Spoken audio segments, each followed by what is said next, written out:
ಇಲ್ಲ ಲಿಂಗ, ಅವಳು ಬೇರೆ ಯಾರನ್ನೋ ಲವ್ ಮಾಡ್ಬಿಟ್ಟಿದ್ದಾಳೆ. ಇಬ್ಬರನ್ನ ಮಾಡ್ಲಿ ಬಿಡು, ಮದುವೆ ನೀನಾಗು. ಗಲೀಜಾಗಿ ಮಾತಾಡ್ಬೇಡ, ಗಲೀಜಾಗಿ ಮಾತಾಡ್ಬೇಡ.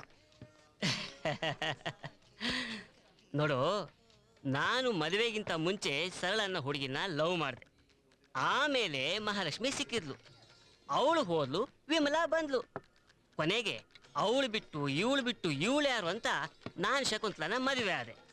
ಮದುವೆ ಆಗಿ 3 ಮಕ್ಕಳಾದ್ಮೇಲೆ ಗೊತ್ತಾಯ್ತು ಅವಳಿಗೂ 3 ಲವ್ ಕೇಸ್ ಇತ್ತು ಅಂತ. ಏನಪ್ಪ ಮಾಡೋಕ್ಕಾಗುತ್ತೆ, ನಾನು ಗಮ್ನೆ ಸಂಸಾರ ಮಾಡ್ಕೊಂಡಿಲ್ವಾ ಹ್ಯಾಪಿಯಾಗಿ. ನಿನ್ ಥಿಂಕಿಂಗು ನನ್ನ ಥಿಂಕಿಂಗು ಕಂಪೇರ್ ಮಾಡಬೇಡ, ಇರಿಟೇಟ್ ಆಗುತ್ತೆ. ಆಯ್ತಪ್ಪ, ನೇರವಾಗೇ ಕೇಳ್ತೀನಿ. ಆ ಹುಡುಗಿನ ನೀನು ಪ್ರೀತಿಸ್ತಾ ಇರೋದು, ಅವಳನ್ನೇ ಮದುವೆ ಆದ್ರೆ ಚೆನ್ನಾಗಿರುತ್ತೆ ಅಂತ ಫೀಲ್ ಮಾಡ್ತಾ ಇರೋದು ಸುಳ್ಳು ಅಂತೀಯಾ?